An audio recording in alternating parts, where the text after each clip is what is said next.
It's funny that you brought music on because I wanted to ask you about the role that music had in your life, both as a founder and as well as an individual. Wow, man, that's a big one. Rock content has some rock and roll on the name, by the Mm, way. Um, I love it. I always was very passionate about music, in specifically about guys who could communicate mastery in a unique way, because you can be a very good guitar player or a very good bass player, and you can have all the techniques and have a very solid ability to play and not have your own style. And I really like to study references, and it's like, this guy has something unique, and whatever you hear from him is it just sounds like Steve Morse. Oh, it's Steve Morse. And it just sounds like Mark Knopfler. Oh, it's Dire Straits. And I think that's the main learning that music brought in my life. I think you have to have the technical ability, but you have to have a unique style, the thing that makes you different. And you can see great examples in music. The guy who is a true master in their instrument and also has a very unique style, you gotta find some guys who have very unique styles. Maybe they're not the best players, they do not have such a great technique, but your style really matters. You want to communicate your uniqueness on Yeah. that.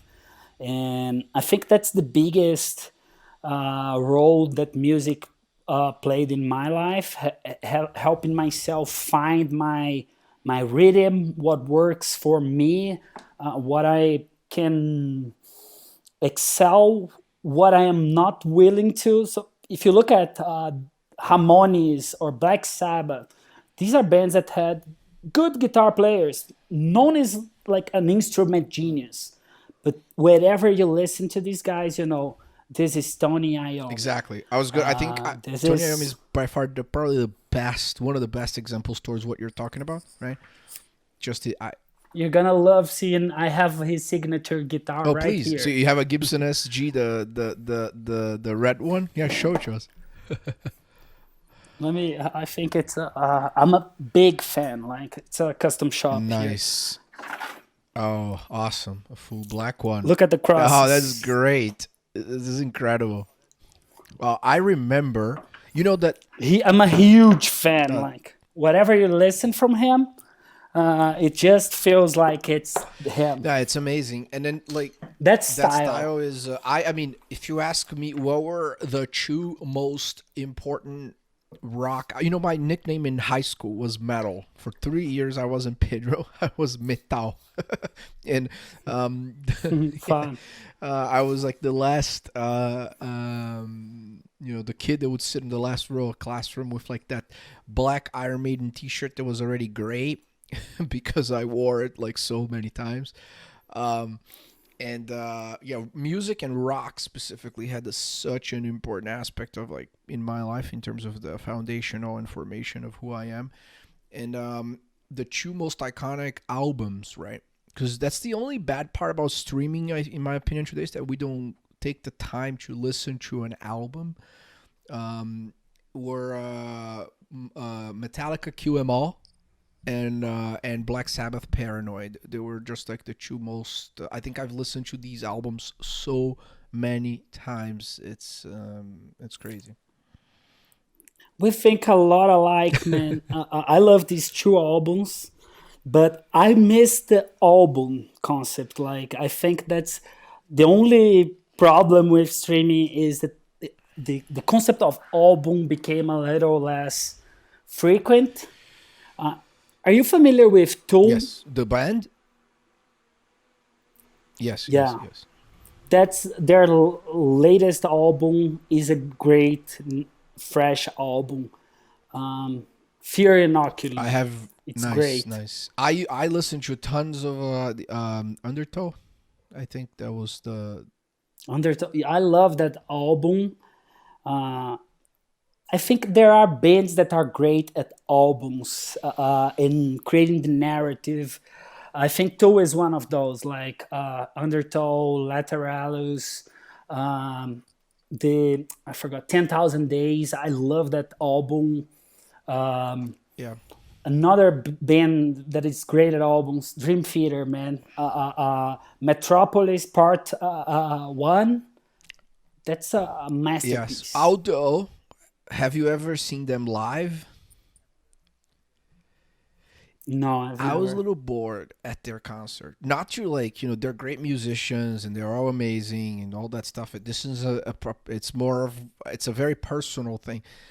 I like Dream Theater, but that is one where it gets into like the beginning of the spectrum of where I think it gets too complex for my simple brain. It. I see them when we look at Tony Iommi and John Petrucci. I would say this guy is here personality in a very clear. He he has his own style, and I love Petrucci, but he is like a grandmaster at his instrument. He has the maximum technical level possible, but I don't feel the same. What anything that you listen from Dream Theater, would that be Dream Theater? Sometimes they're just showing off how good, how well they can play. Exactly. I feel I think similarly, that to that point that you're talking about the but this album yes, is my amazing. favorite album from Dream Theater is the one that has that song Awake. It's not like a favorite from a lot of people, but um, what is the I think it's Images and Words. Not let sure. me see here. Dream Theater albums. It's just going on off of Google. No, Train of Thought. It's 2003. It is Got it. not that successful, but like for me, that's my favorite Dream Theater song. It's the opening song on that album, and yeah, I went to their concerts and in San Francisco, and I left before the concert ended because I was bored. It was just like you said, it was too much showing off, and it was just too complex. And then I think about people that like more complex stuff like Symphony X, or like that type of like ultra Hmm. progressive metal and rock, and it's not easy to digest. It's the same thing even as Pink Floyd, which is a very good album band, right? Like you need to like truly take the time. That's why vinyl, in my opinion, is so awesome. Because it's just it takes a little bit of work, right? You got to take the vinyl out and you digest it, the whole thing, and the cover is big. And I think it has been having a resurgence because if you ask me, the biggest issue with the internet is that it made all of us too comfortable with on-demand everything, food, entertainment, porn, and now we just a portion of the new generation is just super weak, and then they think it's okay to be overweight, or they think it's okay to like not work hard, or they deserve everything, and it's and I blame it on the internet and dopamine. Yeah, I would say like the commodity of Spotify. It We actually get less exposed, and I'm not saying it's internet's fault. It's our own fault, but when Tool launched Lateralus, I think this is 93. early Oh no. 2000s, I would listen to that like 3 times a day. And great albums are hard to understand. Sometimes you don't get them at first.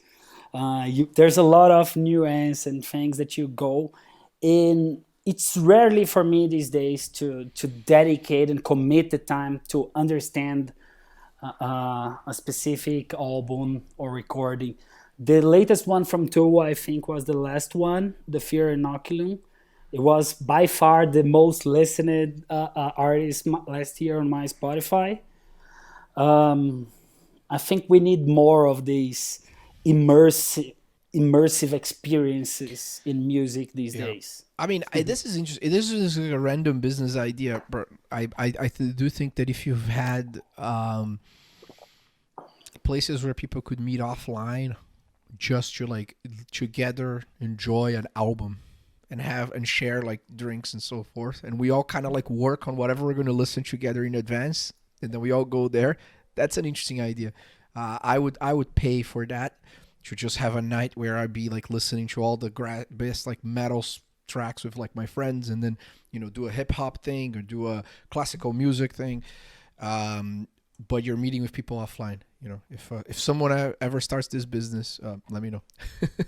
But Mhm. yes, Oh well.